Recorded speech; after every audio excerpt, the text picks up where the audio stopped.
going on around us.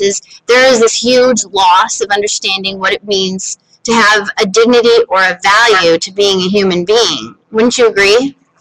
Yeah, without a doubt. And that's the great irony there, is that in the church and her teaching on sexuality, the meaning of marriage, and even when it comes to sexual ethics, the real reason that we teach this, that gay marriage is not acceptable, that homosexuality is an intrinsically disordered attachment, desire, and that these homosexuality, like many other sort of sexual sins, are sinful, the sin in itself. It's not because we want to condemn anybody, but the basic reason is because we believe in the dignity of the person. We believe that we're called for a gift. We're called for something much, much greater. And sin has affected us all, the fall, our fallenness in different ways. So that's the real point that has got to be made over and over and over again, because people become so sensitive to it that we're trying to have a discussion on gay marriage. We're trying to talk about things in a very objective way, but yet so many people may be struggling with this themselves, or know others who do, and they can seem to, well, you're being intolerant or condemning. No, what we're really trying to do, and how exactly to convey this to people, I'm not too sure, is that we're trying to convey a message of the great dignity and respect that we have for the human person, that we're called for this, everyone's called for this great gift. It just has to be done in a way that is in accord with the dignity of the human person and in accord with human nature. That's the great irony of it all. My guest today is Father Bryce Sibley, who is down at Louisiana University as the priest there on the Newman Center campus. We're going over the 8 reasons to resist gay marriage. I'm just going to go through these really quickly. You can make a little brief comment, but I want to get to kind of some of the more deeper, meatier issues of like natural law, moral relativism, and the effects of what's going on in our country with the loss of dignity of the human person. So the first one we had said is there's a radical redefinition of what marriage is if we embrace gay marriage. There's the danger of devaluing the gender of what it means to be made a human being as male and female, and how male and female relate to one another. Number 3, gay marriage devalues what it means to be monogamous, and of course that was based on the fact that there was a study done at Northwestern University by Dr. Michael Bailey, the chair of psychology. He's talked about gay men always have more sexual partners than straight men do, and some studies that he's done on that. Number 4, gay marriage is founded on a false understanding of homosexuality, and that's that we were talking about this, where they're trying to kind of lop gay marriage or people who are homosexual into something like being black or being of, ethical, different ethnic backgrounds. So we're going to get to a point where we as Christians wouldn't be able to say, I disagree with homosexuality, and I believe that this is not something that we were born this way, and all of a sudden we could, face real legal problems if somebody's suing us for, attacking them or discriminating, or being a bigot for that matter. And that's kind of what number 5 was. Gay marriage, it makes anybody who is an opponent of it a racist.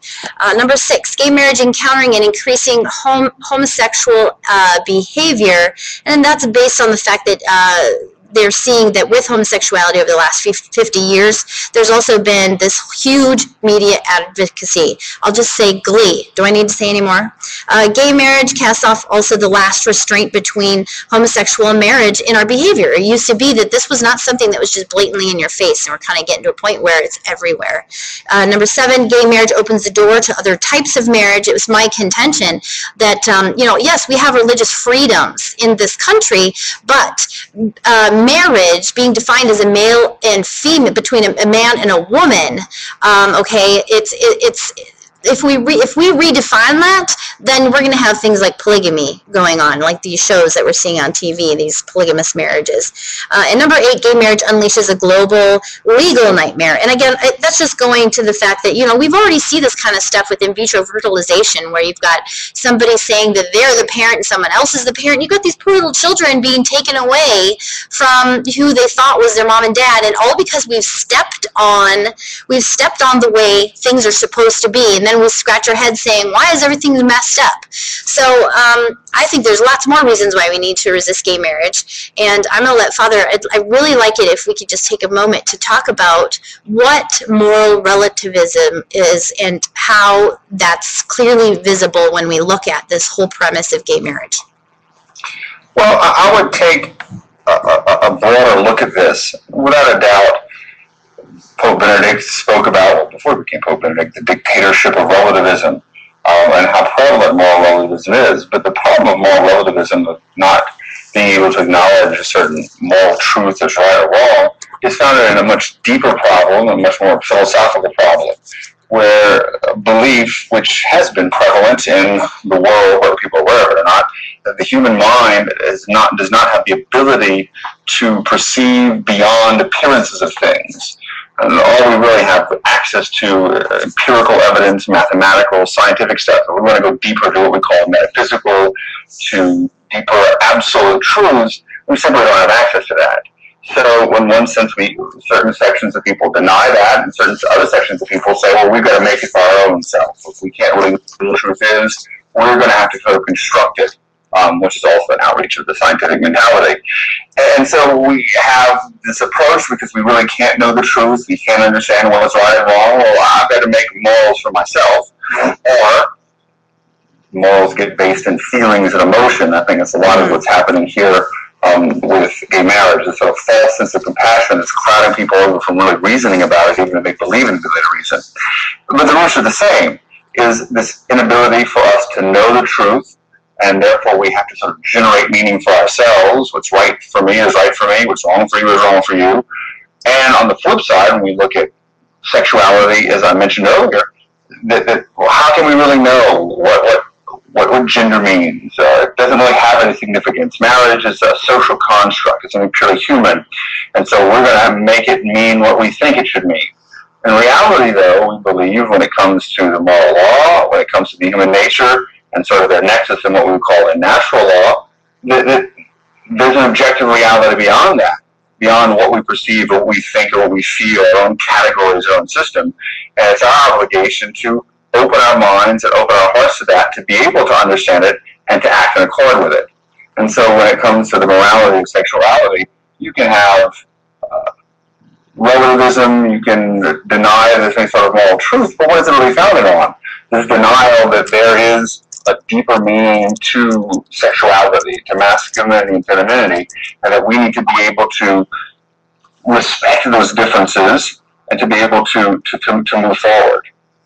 I want to go back for just a minute and go with those feelings. Do you think that that some of the reasons why people are choosing this moral relativism, or choosing to, fall in love, if you will, with somebody of the same sex, that it's based on these feelings, like fear of engaging in a relationship with the opposite sex due to maybe wounds from their, I don't want to, jump into the same thing everyone else saying, but I think there's something to it. Like if you've grown up being sexually abused by your father and you're a woman, it would make sense to me that it would be very difficult to then open yourself, be vulnerable and receptive to a man, because there'd be these wounds and these feelings that are so overwhelming and frightening that, a woman comes along that loves you, and we all want to be loved, and embraces you, and you think, oh, this feels so good, because heck, it feels good to be loved, and then somehow your feelings contort your reality.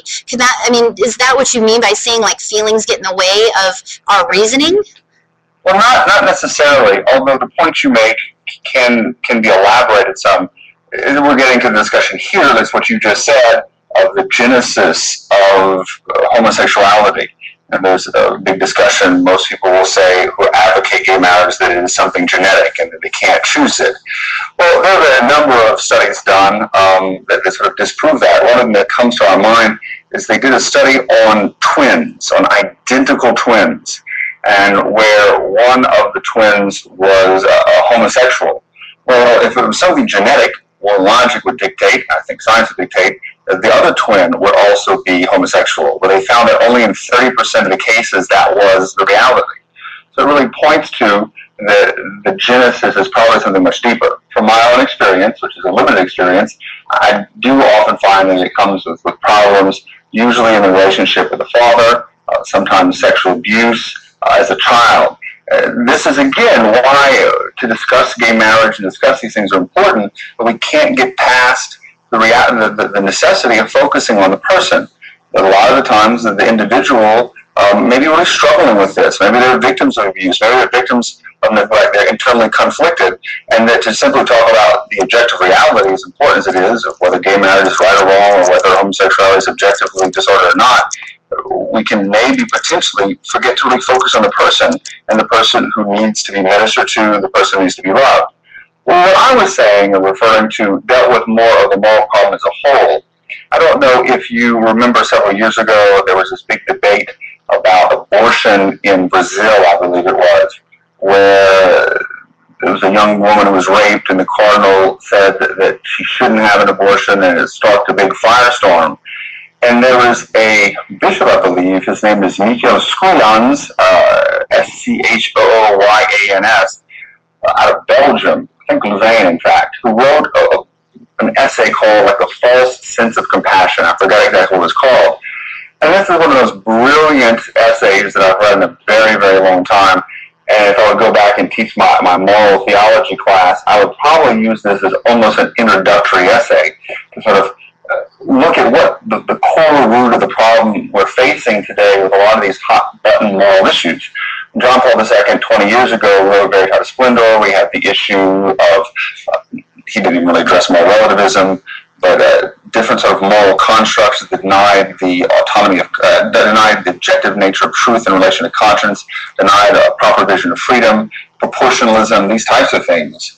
But what I think the problem is now is this false sense of compassion. If you look at every single sort of hot button issue, whether it be abortion, whether it be gay marriage, whether it be stem cell research, it all comes back down to the argument, well, we need to allow this because we love these people. We don't want them to suffer. We don't want them to be without love. We don't want them to be sick. We don't want them to die. We don't want them to have to carry this baby to term.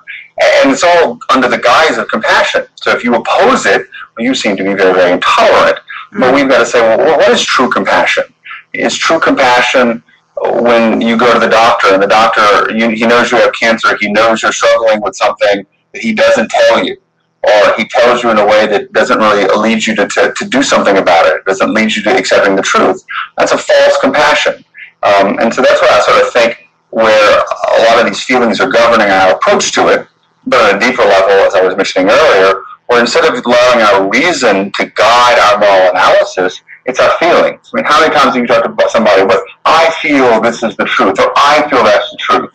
Well, your feelings are important and they can bolster your reason and help you with your choices, but when we start making decisions about what's right and wrong according to our feelings, we get into some very, very dangerous and very confusing territory.